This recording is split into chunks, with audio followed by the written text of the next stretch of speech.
Kata orang, sesedih dan sesulit apapun kita, hidup akan terus berjalan. Makanya, saya jalan-jalan.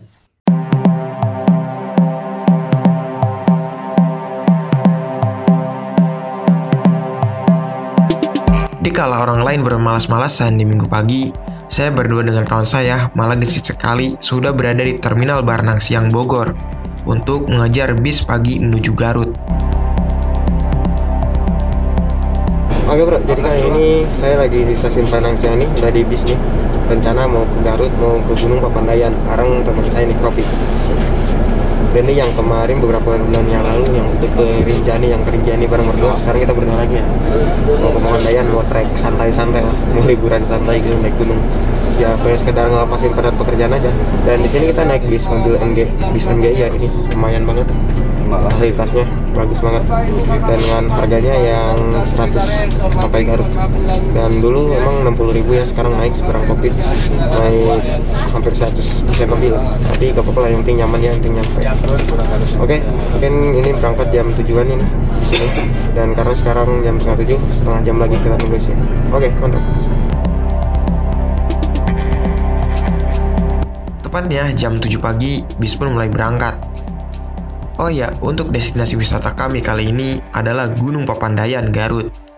Gunung yang konon katanya dicap gunung termahal se-Jawa Barat. Entah mahal karena transportasi atau biaya retribusinya. Yang pasti, saya penasaran dan tertarik dengan Gunung Papandayan ini.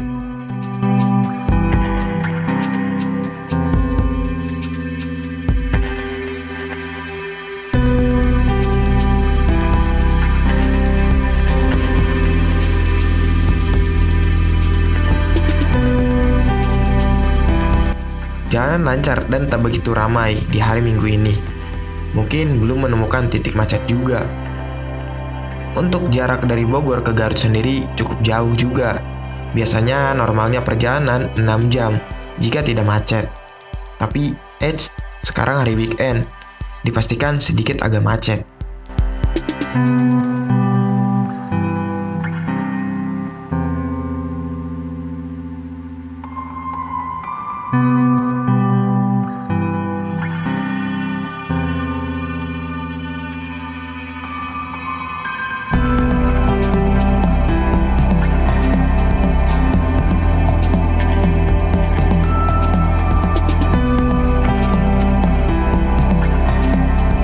Jadi kita udah nyampe sekarang di Terminal Guntur Garut nih. Jam berapa ya?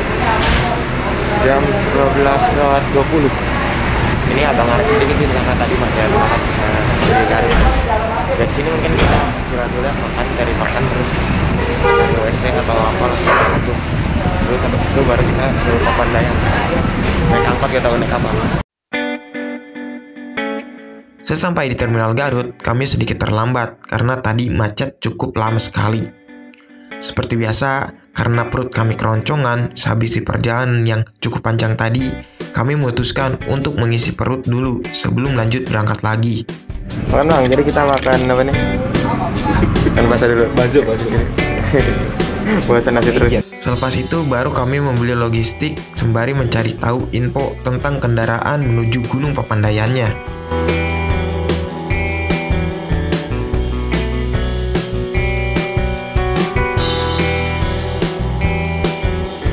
Oke, tadi kita udah belanja, udah makan juga. Sekarang kita mau masuk ke Gunung Papandayannya, naik angkot, harganya 25 kayak sampai sana.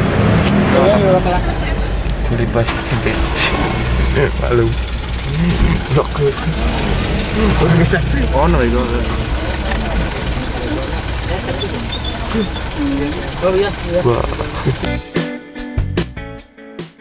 Setelah bertanya-tanya, akhirnya kami disarankan untuk menaiki angkot jurusan Bayongbong dengan tarif 25.000. Sebenarnya, kalau warga lokal dan pintar nawar-menawar bisa mendapatkan tarif yang lebih murah lagi. Tapi kami main yaya aja. Di angkot ini kami berdesakan dengan para penumpang lain. Mana kami bawa tas besar lagi, hadeh. Tapi tak apalah. Kadang di ketidaknyamanan di perjalanan inilah kita bisa menemukan arti sebuah perjalanan. Sebenarnya kalau ingin nyaman dan tidak berdesakan, di terminal ada jasa ojek. Cuma tarifnya sedikit lebih mahal juga. Dan di Garut ini pun tidak ada ojek online. Saya sudah cek di aplikasi, tadi katanya belum tersedia. Tapi di sepanjang jalan kok banyak orang-orang yang pakai atribut ojek online? Mengherankan. Apa ya, di sini ojek online hanya tersedia untuk jasa antar makanan dan antar barang saja. Tapi soal untuk angkutan belum tersedia. Saya kira angkot ini langsung menuju Gunung Papandayannya. Ternyata di pertigaan saya lupa. Kami harus menyambung transportasi lagi untuk ke Papandayannya. Oke bro, jadi kita udah nyampe nih di daerah sini ya, pertigaan mau ke Gunung Papandayannya. Dari sini kita mau naik ojek atau apa? Kita naik ojek dulu sama ojeknya. Ternyata dari terminal tadi Guntur ke sini lumayan juga, ada 40 atau 50 menitan lah. Kirain bakal cepet itu dekat. Oke lah, mari kita naik dulu ya, bentar. Para ojek langsung menghubungi kami. Karena tidak ada angkutan lain ke Gunung Papandayannya dari pertigaan ini selain ojek, kami pun terpaksa menaiki ojek dengan tarif 35.000. Itu pun harus bernegosiasi dengan alat juga. Tapi menurut saya sih harga segitu wajar juga. Karena setelah saya cek di Maps dari pertigaan tadi menuju Gunung Papandayannya yaitu sekitaran 10 km. Ditambah jalannya berkelok-kelok dan menanjak.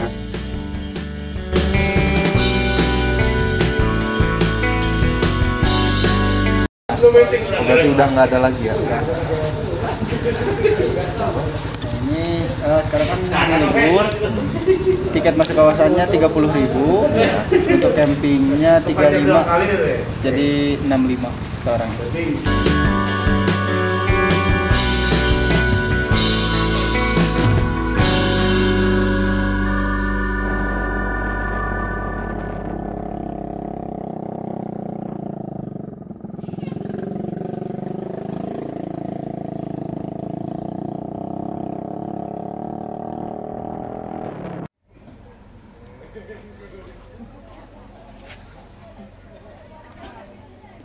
Bisa dihubungi 0851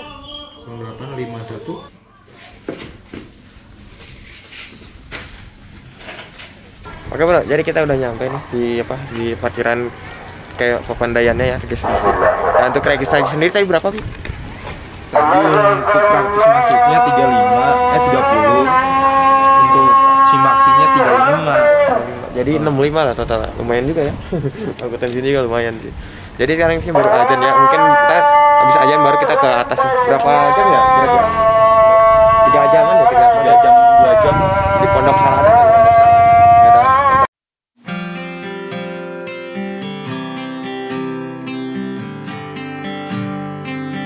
Oke bro, jadi sekarang beres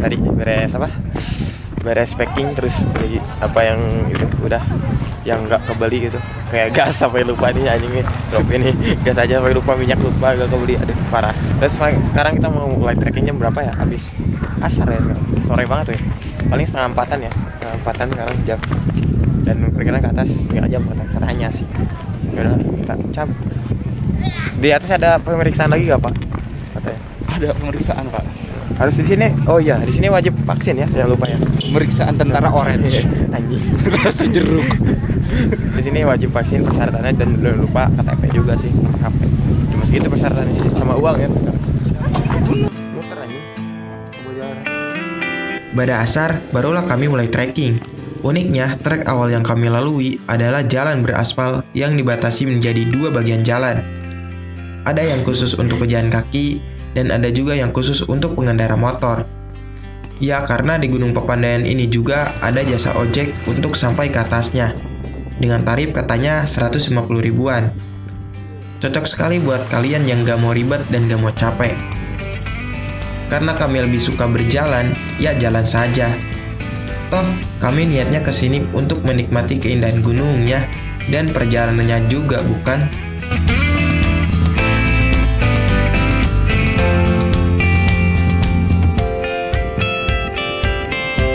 Pendakian Gunung Papandayan ini bukan seperti pendakian pada umumnya. Lebih tepatnya sih seperti bertamasya. Di gunung ini fasilitas sangat memadai sekali. Terlihat sepanjang jalur banyak warung, ada toilet, musola, gazebo untuk beristirahat, dan treknya pun tertata rapi sekali.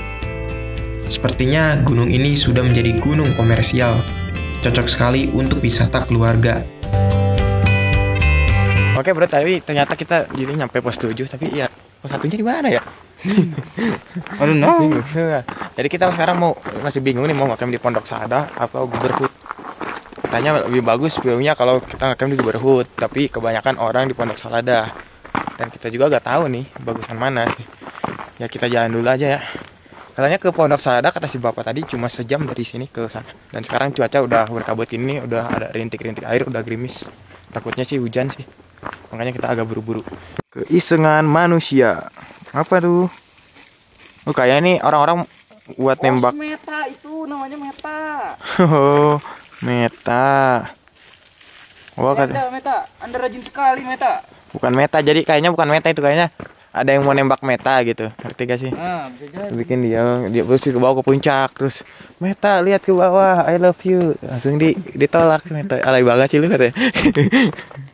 Enak banget sih ya kalau gitu. Hari semakin sore dan sedikit mendung juga. Saya pun sedikit was-was karena lupa membawa kamera tempur untuk hujan-hujanan. Haduh, dasar manusia ya tak luput dari kata lupa.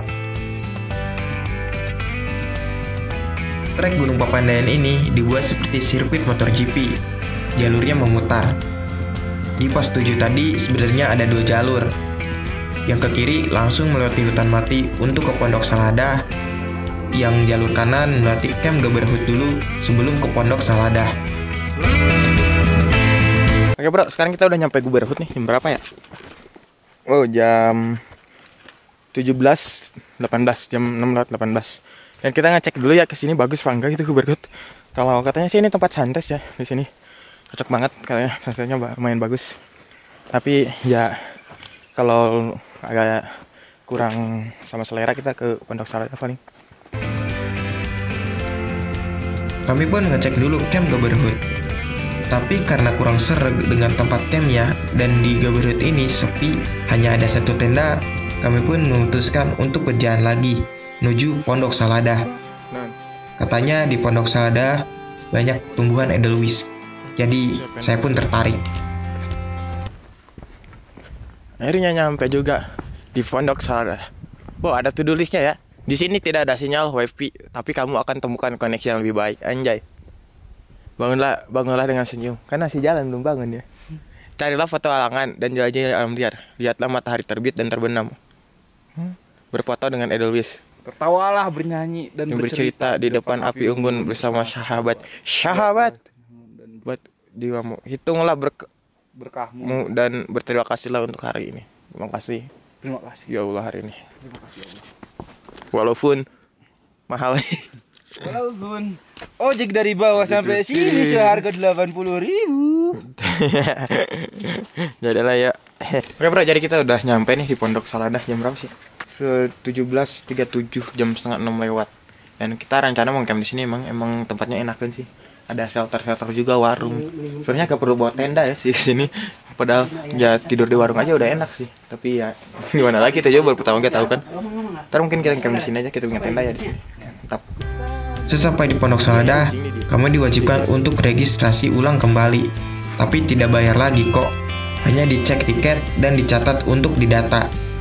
Seberes itu barulah kami bergegas untuk membangun tenda. Karena hari sudah mau gelap.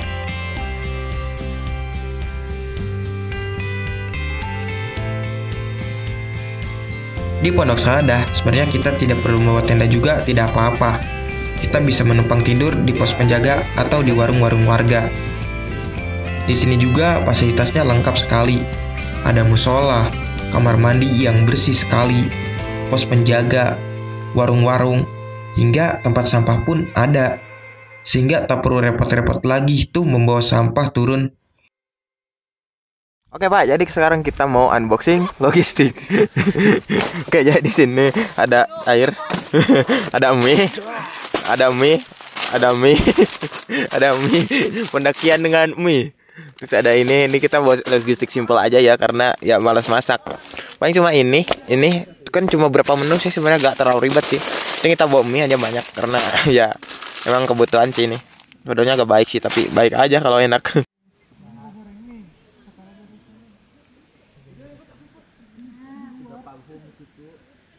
Pak. Gimana Pak? Treknya mantap gak? Mantap sih mas.